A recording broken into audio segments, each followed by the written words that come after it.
जिस कस्टमर में under bast का पार्ट के नीचे रिंकल्स आने का प्रॉब्लम रहता है, उनके लिए स्पेशल इस तरह का पैटर्न अच्छा फिनिशिंग देगा।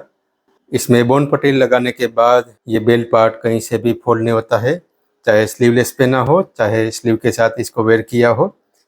हमने अस्तर में ये बॉन्ड पट्टी लगाने के लिए मार्किंग कर लिया है। देखिए, बॉन्ड पट्टी की जितनी चौड़ाई है उससे 1 पॉइंट ज़्यादा यहाँ पर मार्किंग किया है। यहाँ पर हम एक सेंटर में और उसके बाद यहाँ पर 2 बॉन्ड पट्टी लगाएंगे, यानी कि बेल्ट पार्ट में टोटल 5 बॉन्ड पट्टी लगेगी। यहाँ टोटल 0.25 पॉइंट मार्जिन रहे वैसे मार्किंग कर लेना है। अब पहले हमें बेल्ट पर सिलाई करना है और उसके बाद इसको कैसे लगाना है वो समझते हैं। जिस कस्टमर में अंडर बस्ट का भाग के नीचे ये बेल्ट पार्ट इस तरह से फोल्ड हो रहा हो, तो वैसे कस्टमर में हमें बॉन्ड पट्टी अप्लाई करना चाहिए, ताकि बेल्ट पार्ट में थिकनेस बना रहने से यहाँ पर फोल्ड नहीं होता है और वेयर करने के बाद अच्छा फिटिंग और फिनिशिंग दिखता है। अब ये बाहर वाला मार्क पर सिलाई कर लेना है। यहाँ पर लॉक स्टिच कर लीजिए। अब हमें ये बॉन्ड पट्टी को इस तरह लगाना है कि यहाँ का ये जो मार्जिन है उसके नीचे ये बॉन्ड पट्टी सेट हो जाए।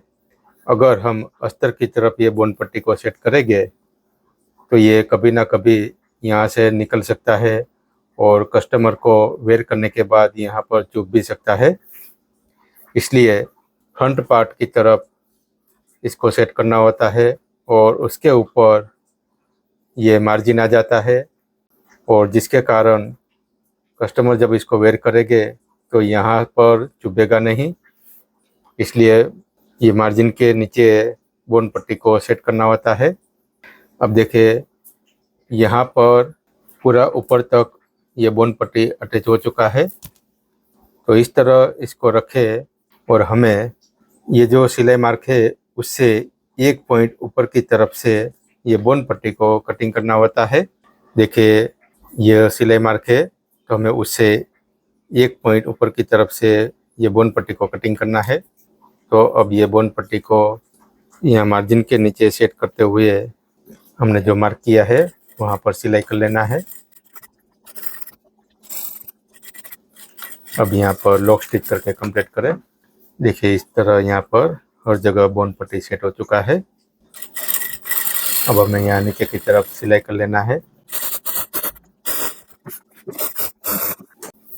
अब देखिए, यहाँ पर ये मेन फैब्रिक के साथ इसका सिलाई करना पड़ता है, तभी वेयर करने के बाद ये बेल्ट पार्ट यहाँ से फोल्ड नहीं हो पाता है। अब नीचे की तरफ की कमर को फिनिशिंग कर लेना है।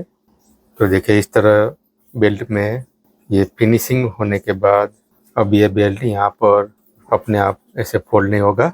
अब यहाँ पर एंड स्टिच कर लेना है।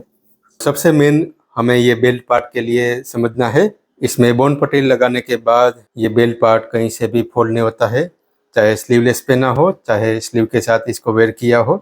तो इस तरह आप भी बेल्ट पार्ट में बॉन्ड पट्टी लगाकर ब्लाउज बनाना सीखें। तो मिलते हैं हम नेक्स्ट लेक्चर में नए टॉपिक के साथ। आज का ही आपका दिन शुभ रहे। धन्यवाद।